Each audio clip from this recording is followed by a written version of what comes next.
दक्कन का पठार पढ़े, क्या पढ़ रहे हैं? दक्कन का पठार। इससे पहले थे दक्षिण का, क्या पढ़े थे? इससे पहले दक्षिण का पठार पढ़े थे शायद, क्या पढ़े थे?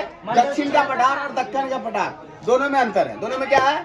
अंतर है। चलिए आप पढ़ते, दक्कन के पठार को दक्कन ट्रेप भी कहा जाता है। क्या कहा जाता है? याद रखिएगा, दक्कन ट्रेप भी कहा जाता है। क्या कहा जाता है?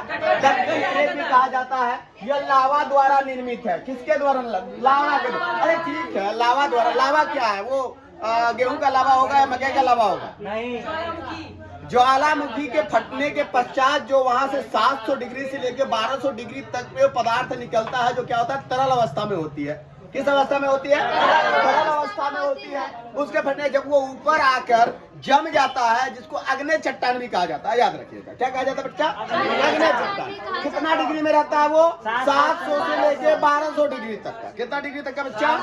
700 से लेके 1200 डिग्री तक का। उसी को लावा कहते हैं। ज्वालामुखी फटता है, देखे फटते हुए कोई? नहीं देखे ना, क्योंकि हमारे सामने नहीं फटा है। तो वो क्या होता है, जब पृथ्वी के नीचे से गर्म और गैसीय पदार्थ जब अपना रूप दिखाती है, क्या दिखाती है? एक विस्फोटक रूप दिखाती है। जैसे हम क्या है, अभी शांत हैं, जब गुस्सा हो जाएंगे चेहरा लाल हो जाएगा, है ना? वैसे दिखाई नहीं देगा, मेरा चेहरा लाल होगा तो, है ना? और उसी तरह से जब पृथ्वी के नीचे जब गर्म ज्यादा गैस बन जाता है, उसके बाद क्या होता है? वो फटने लगता है, ऊपर की ओर आने लगता है, और पृथ्वी को फोड़ता हुआ कहा जाता है बाहर की ओर आता है। उसी को क्या कहते हैं हम लोग? ज्वालामुखी कहते हैं। किसी दिन दिखाएंगे आपको एलसीडी पर, ठीक है? और देखिए, निर्मित है और लगभग 5 लाख वर्ग किलोमीटर में फैला हुआ है। कितना है बेटा? दक्षिण के पठार में लावा निर्मित जो है वो कितना लाख में फैला हुआ है? 5 लाख वर्ग किलोमीटर में फैला हुआ है। कोई दिक्कत यहाँ तक नहीं। आगे सुनिए, दक्कन के पठार के क्षेत्र में मध्य प्रदेश आता है, महाराष्ट्र के अधिकांश भाग आते हैं, याद रखिएगा। और पश्चिमी आंध्र प्रदेश आता है, कर्नाटक और तमिलनाडु राज्य के अधिकतर भाग आते हैं। किसमें आते हैं ये? दक्कन के पठार में। यहाँ से क्वेश्चन कैसे बन के आएगा? क्वेश्चन कैसे बन के आएगा, इस बात को देखिएगा थोड़ा सा। सर क्वेश्चन कैसे आएगा? आप तो लिखा दिए, क्वेश्चन बन के आएगा तो कैसे आएगा? ध्यान देखिए, क्वेश्चन कैसे बनेगा? बताइए, निम्नलिखित में से कौन दक्षिण के पठार क्षेत्र में आते हैं? दक्कन के पठारी क्षेत्र में आते हैं। दे देगा मध्य प्रदेश, दे देगा बिहार, दे देगा झारखंड, दे देगा उड़ीसा, दे देगा। क्या करेंगे हम बेटा? इसको लगाएंगे, मध्य प्रदेश को टिक लगाएंगे। या दे देगा इनमें से कौन सा दक्षिण के पठारी क्षेत्र नहीं है, तो क्या कर देगा? मध्य प्रदेश दे देगा, महाराष्ट्र दे देगा, तमिलनाडु दे देगा, और क्या दे देगा? एक तो बिहार दे देगा, झारखंड दे देगा, कुछ भी दे देगा। तो क्या करेंगे हम? बिहार में लगा देंगे कि ये क्षेत्र दक्कन के पठार का नहीं है। ध्यान रखिएगा सब चीजों को, है ना? ऐसे क्वेश्चन बनेगा, ठीक है? दक्कन के पठार की अनुमानित गहराई 2134 मीटर है। कितना मीटर है बेटा? अनुमानित होता है, ये पूरा मापा नहीं गया है। अनुमानित मतलब अनुमान लगाया गया है। क्या लगाया गया है?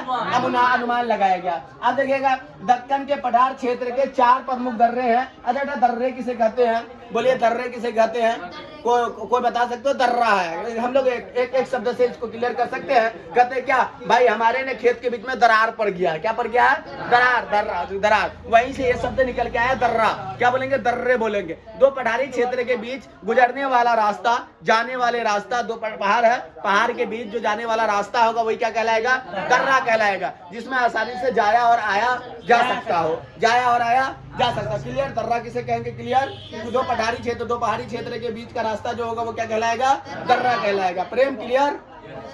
गुड, समझिएगा। दक्षिण क्रमश से आप देखिए, उत्तर से दक्षिण की ओर जब ये पठार के और तरफ से आएंगे, उत्तर से दक्षिण की ओर आएंगे, तो हम लोग वहां पर क्या मिलेगा? 4 दर्रा मिलेगा। कौन दर्रा मिलेगा बेटा? थाल घाट मिलेगा। कौन घाट मिलेगा? थाल घाट मिलेगा, भोर घाट मिलेगा, पाल घाट मिलेगा और सिनकोटा मिलेगा। क्या मिलेगा? सिनकोटा मिलेगा। ये 4 दर्रे प्रमुख हैं। ये 4 दर्रे प्रमुख हैं। आगे देखिएगा, दक्कन के पठारी क्षेत्र की सबसे ऊंची चोटी दोदा बेटा है। ये क्वेश्चन बार बार आता है। दोदा बेटा की ऊंचाई कितनी है? तो कहेंगे 2670 मीटर। 2670 मीटर। 2670 सब बोला कीजिए ना, बोलने में पैसा लगता है। 2670 मीटर। 2670 मीटर। अब आते हैं दक्षिण भारत की सर्वोच्च शिखर अन्नामुड़ी 2695 मीटर अन्नामलाई की पहाड़ी पर स्थित है। अन्नामुड़ी कहाँ पर है? क्या बोलेंगे हम? अन्नामुड़ी कहाँ पर है? तो कहेंगे अन्नामलाई की पहाड़ी पर स्थित है।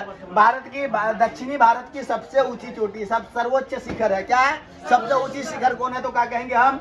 अन्नामुड़ी। क्या बोलेंगे? अन्नामुड़ी। और किस पहाड़ी पर स्थित है? तो क्या कहेंगे? अन्नामलाई पर स्थित है। किस पर स्थित है बेटा? अन्नामलाई पर स्थित है। क्लियर? क्लियर। अब क्वेश्चन बन गया कैसे आएगा, अन्नामुरी शिखर की ऊंचाई कितनी है, तो क्या कहेंगे हम लोग 2695 मीटर, 2695 मीटर। चलिए गुड।